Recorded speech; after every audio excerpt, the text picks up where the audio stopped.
Hey fellow YouTubers, welcome back to the channel. And well, the fixture has been released for 2021. 2020 was a crazy year. Obviously, Richmond going home with another premiership throughout the last four, and onwards to 2021. And who even thought we were going to get through 2020? I'm going to pretty much take a bit of a look through the fixture that the Cats are facing in season 2021. Before we get into that one, though, my 2020 would have been a little bit rusty in terms of, I suppose, games, but I don't mind letting people know about this one. A little bit of crystal ball wizardry, luck, I guess, but anyway, I will show you what I'm referring to. So this is 2019. Okay, so that means I think we'll win 16 games and lose 6 games. We won't work like that. Alright, I'll just have a look at the ladder there, and oh, you got it. So percentage and all. No, I didn't quite go that far, but that's a little bit of crystal ball from the past. So I'm quite proud of that effort, and I'll probably continue to refer to it in years to come, no doubt.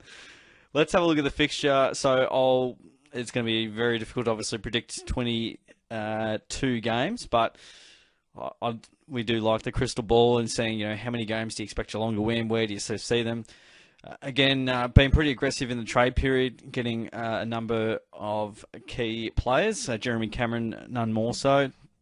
Obviously, Sean Higgins will be quite valuable. Isaac Smith, Run and Dash will be highly sought after as well. So those three pretty much lock themselves in for a senior spot pretty much straight away, and give the Cats a little sneaky chance for maybe a flag for 2021 or 2022. After that, I don't think there's much going on for Geelong, but we'll wait and see. You never know. So I'll go through each one, and I won't drag on for too long, hopefully, but we'll wait and see. So if you like this content, give it a like, subscribe away. There'll be plenty more content coming in 2021, and I've got a big backlog of content coming through, so keep an eye on that for the start of footy season. Geelong fans will be very, very excited, so keep tuned and click that notification bell so you don't miss out. Let's get on to it. Adelaide, first game we've got. So this one's at Adelaide Oval. Obviously, they're in the rebuild stage. You just never quite know. I think Geelong traditionally are a decent starting side, so I'm happy to, tick that one.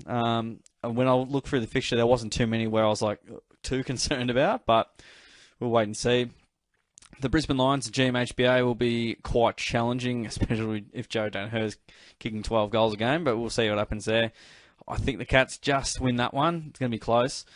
Hawthorn, they're probably bottom going worse and worse. It's funny, they made the top 4 in 2018 unexpectedly, and they're dropping down, and they've more senior talents going out the door and retired because they need to rebuild, and that's fine. So I would expect to win that one, but Hawthorn's never too comfortable. Melbourne at the MCG, you never quite know what you're going to get from the Ds, but I'm not super concerned at this stage. But I'm also banking on us playing really well this season. So coming up, not to say we haven't the last few seasons, we have been right up there, but just not quite polished enough to get the job done. Prelim final night and grand final night. Hopefully it's normal grand final day in 2021. But I see us beating Melbourne. Probably, that'll be another close-ish one. North Melbourne, they've got a fair bit of work to do, so I expect us to win. And at home, we don't lose there very often. We generally lose about one game a year at home, if that. There'll normally be a surprise packet somewhere.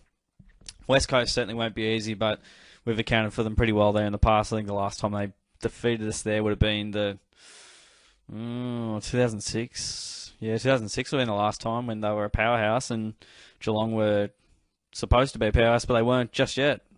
1 year later, though. So I expect to win that one. Sydney at the SCG is going to be a little bit tricky. That one's going to be very tricky. In fact, these next 3 are really tricky.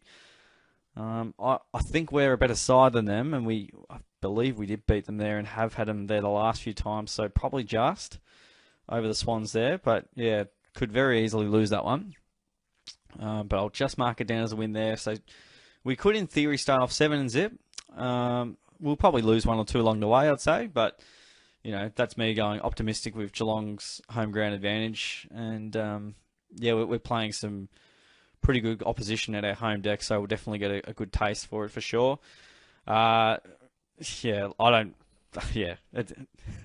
It's funny because we'll probably have to go through Richmond to win the grand final at some stage if we were to win it in 2021 or 2022. But we beat them by 11 goals. I just don't see us being quite good enough. But I mean, it'll be our best lineup against them over the last 3 years, so certainly our best chance. But it's going to come down to Richmond not being good on the night, which is just very rarely happens.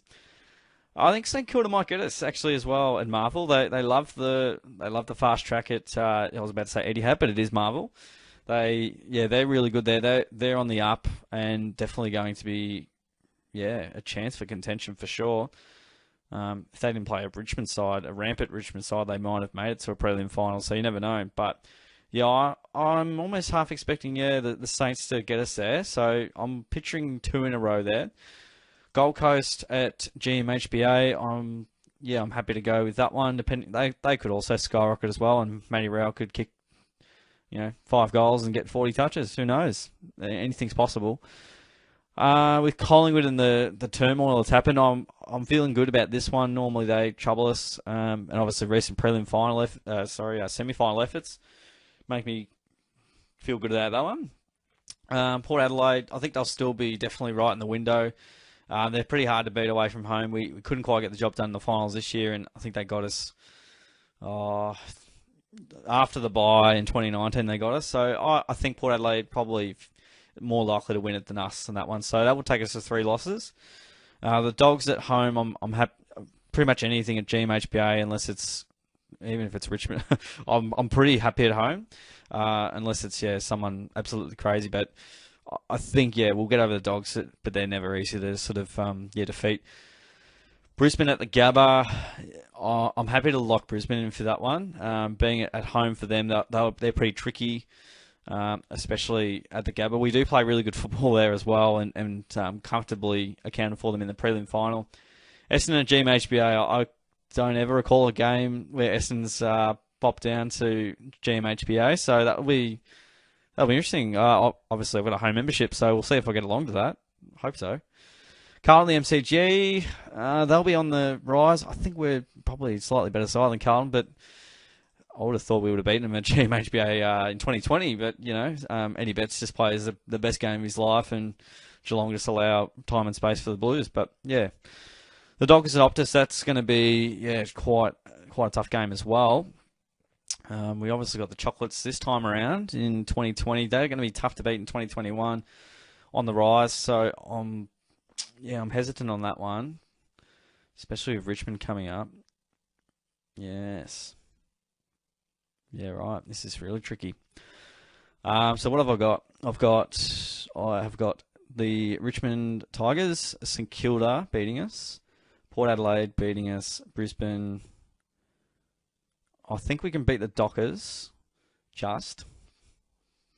or we'll wait and see.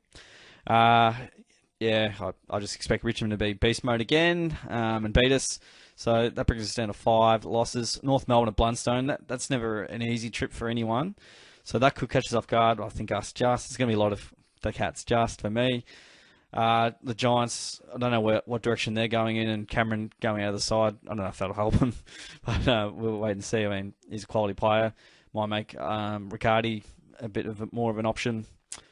But I think us at home, and I think we'll get St Kilda at home, and I think we'll get Melbourne at home. So, I'm picturing 5 or 6 losses. That Dockers one, I'm very hesitant on saying a win, but I'm picturing a Cats season looking at 17-5. We might go 16-6. It's normally as long as you get in the top 4 or top 2 is desirable. That's a bit of a crystal ball. So I didn't want to go 16-6 again because it just didn't feel right to just go that again. But no, it's going to be super exciting. Hopefully we get something around that, and by that estimation, that means I think the Cats will be in the top 4. So and depending on what other sides do, depending on percentage, we're pretty good percentage-wise because our defence has been really good for a long time, and blitz halves will be a mainstay down there. But yeah, that's a bit of a crystal ball from myself.